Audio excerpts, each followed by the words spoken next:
Pemerintah menargetkan program vaksinasi massal rampung dalam kurun waktu 1 tahun sehingga herd immunity atau imunitas populasi di tanah air di kisaran 60 hingga 70% bisa terbentuk pada tahun 2022. Hal itu penting untuk menekan penyebaran COVID-19. Pemerintah pun terus menggenjot program vaksinasi massal dalam beberapa gelombang, diawali dari para tenaga kesehatan, tim medis, TNI dan Polri, berlanjut pada pekerja media, guru, pekerja ekonomi kreatif, sebelum nanti vaksinasi massal juga diperuntukkan bagi anak-anak sekolah. Begitu pula vaksinasi massal bagi kelompok lansia usia 60 tahun ke atas dan pekerja publik juga tak ketinggalan. Vaksinasi lansia dimulai di Jakarta dan ibu kota provinsi, terutama di Jawa dan Bali, di mana lebih dari 65% kasus COVID-19 nasional tercatat. Pemprov DKI Jakarta merupakan salah satu yang sukses program vaksinasi massal lansia dengan capaian 496.450 orang. Capaian ini lebih tinggi dibanding provinsi lain di Indonesia. Kesuksesan ini tak luput dari kesiapan dan kesigapan Pemprov DKI Jakarta dalam menerapkan sejumlah strategi, di antaranya membangun sentra vaksinasi di tingkat kecamatan dan kelurahan di luar puskesmas dan rumah sakit. Pemprov DKI juga melibatkan lebih banyak fasilitas kesehatan swasta, baik sebagai lokasi vaksinasi maupun dalam menyiapkan SDM di sentra vaksinasi non-vaskes. Kemudian juga sistem untuk membantu pendaftaran dan penjadwalan lansia karena tidak semua lansia familiar dengan sistem online. Tim Liputan Berita 1.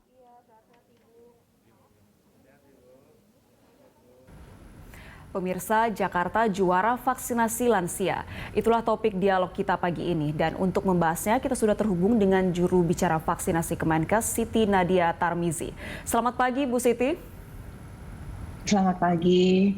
Sehat ya, Bu? Alhamdulillah sehat. Alhamdulillah.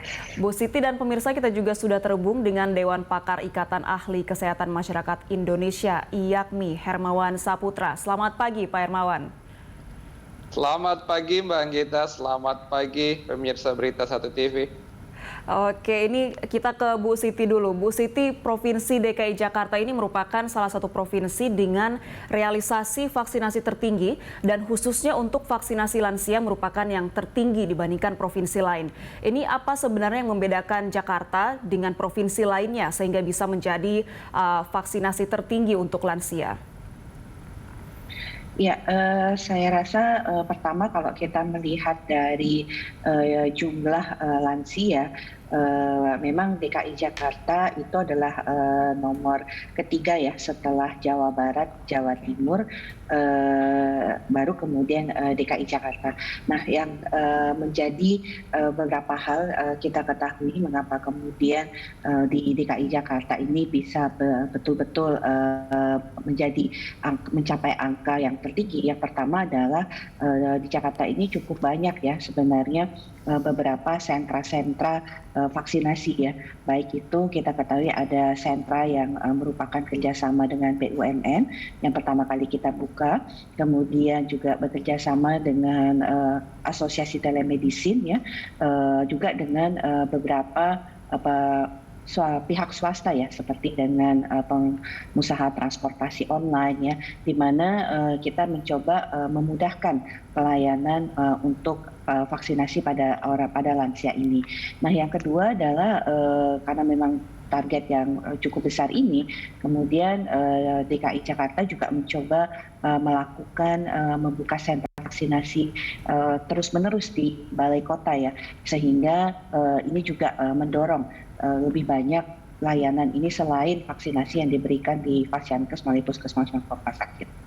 Baik, untuk target dari vaksinasi lansia ini sendiri sebenarnya seperti apa dan kapan waktu penyelesaian yang ditargetkan oleh Menteri Kesehatan? Ya, kita tahu bahwa di periode pertama ini kan kita melakukan 3 kriteria. Yang pertama adalah garda terdepan, yaitu tenaga kesehatan, yang saat ini sudah 99,8% mendapatkan vaksinasi dosis pertama. Kemudian yang kedua dan ketiga ini adalah yang kita saat ini di tahap kedua, yaitu kriteria yang memenuhi kelompok paling rentan dan juga merupakan kelompok paling beresiko. Kalau kita berbicara mengenai kelompok paling beresiko, ini tentunya adalah pemberi pelayanan publik, dan kelompok yang paling rentan ini adalah tentunya usia di atas 60 tahun. Nah, Mbak Gita, kita juga tahu ya bahwa lansia ini kalau kita melihat mereka ini adalah 12% dari kasus COVID-19. Tetapi walaupun mereka ini menyumbang 12% dari kasus COVID-19, angka kematian mereka itu 50%. Jadi karena kerentanan inilah tentunya menjadi prioritas kita untuk segera menyelesaikan pemberian vaksinasi ini kepada lansia. Target kita adalah pada akhir Juni itu setidaknya 90% target lansia 21,5 juta usia di atas 60 tahun sudah mendapatkan penyuntikan dosis pertama. Baik, targetnya 90% untuk lansia ini akhir Juni sudah dapat suntikan vaksin dosis pertama.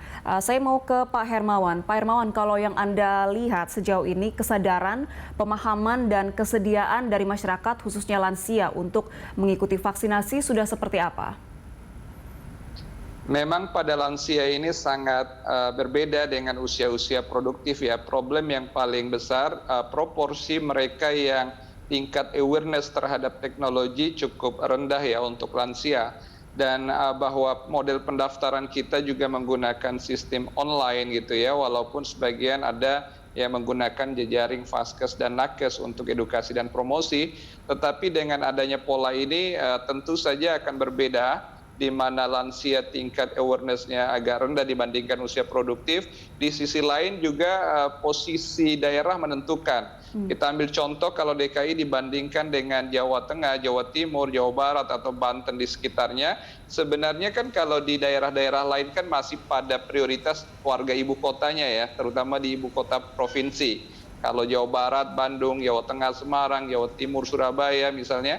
Nah, sementara DKI itu kan provinsi kota.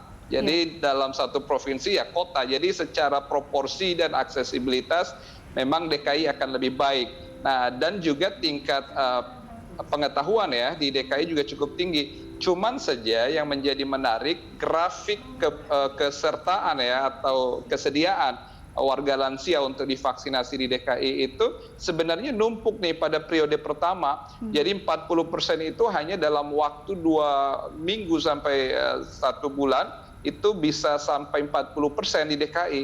Jadi pertama karena awareness tadi, teknologi karena pendidikan, yang kedua aksesibilitas terhadap lokasi ini menentukan.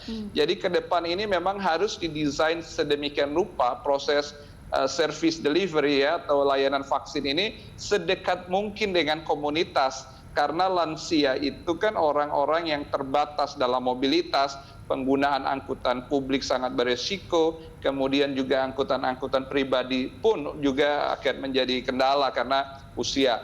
Jadi kuncinya kalau kita ingin melakukan vaksinasi kepada lansia, dekatkan mereka dengan komunitas untuk lokasi, kemudian gunakan proses jemput bola ya, jadi tidak pasif karena tidak semuanya itu punya awareness terhadap gadget, smartphone atau teknologi gitu. Nah ini yang menjadi persoalan. Nah DKI memang contoh terbaik karena ibu kota, karena memang tadi juga disampaikan Bu Nadia, tingkat populasi lansia juga nomor 3 di Indonesia. Di samping itu aksesibilitas terhadap fasilitas juga relatif baik.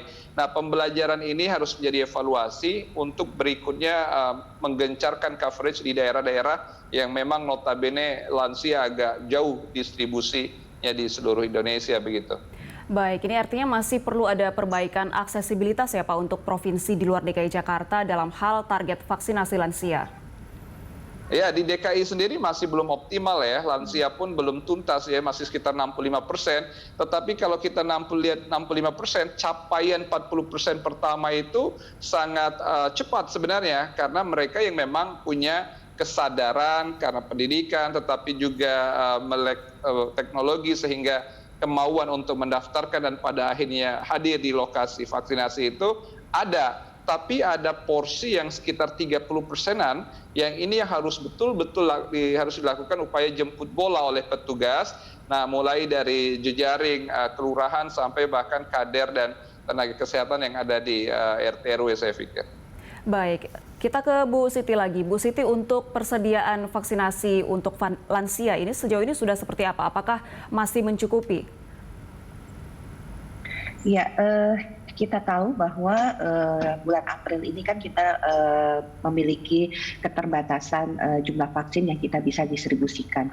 Yang pertama adalah karena proses pembuatan dari vaksin setengah jadi menjadi vaksin jadi di Bio Farma ini juga belum bisa menambah kekurangan yang seharusnya kita dapatkan atau rencana awal kita dapatkan dari vaksin AstraZeneca atau yang dari COVAX Facility ya. Walaupun kemarin kita baru saja menerima kurang lebih 6 juta dosis Sinovac yang dalam bentuk setengah jadi ya. Jadi total saat ini kita itu sudah mendistribusi 24 juta dosis ya sejak dari awal dan ada 23 juta dosis yang masih dalam proses untuk kemudian dibuat menjadi vaksin setengah jadi vaksin jadi. Nah, di bulan April ini kurang lebih antara 7 sampai 11 juta dosis jumlah yang bisa kita distribusikan. Nah, tentunya kalau kita melihat jumlah tersebut tidak bisa dalam waktu sekaligus ya kita mengirimkan untuk kebutuhan 21,5 juta dosis 251 juta sasaran untuk lansia ini, sehingga tentunya tahapan ini akan kita bagi antara April, Mei sampai dengan Juni sesuai dengan ketersediaan vaksin. Nah, kalau sampai dengan saat ini vaksin itu dengan jumlah yang tadi terbatas, tentunya kita sudah menyampaikan kepada provinsi bahwa alokasi itu harus difokuskan 60% itu kepada lansia dan sisanya kepada pemberi pelayanan publik. Dan pemberi pelayanan publik pun hanya kita batasi hanya untuk guru atau tenaga pendidik. Jadi di bulan April ini semua dari 7 juta dosis tersebut 60%-nya akan kita alokasikan untuk lansia. Baik, Bu Siti dan Pak Hermawan, kita masih akan lanjutkan dialog kita. Pemirsa tetaplah di Good Morning Jakarta, kami akan segera kembali.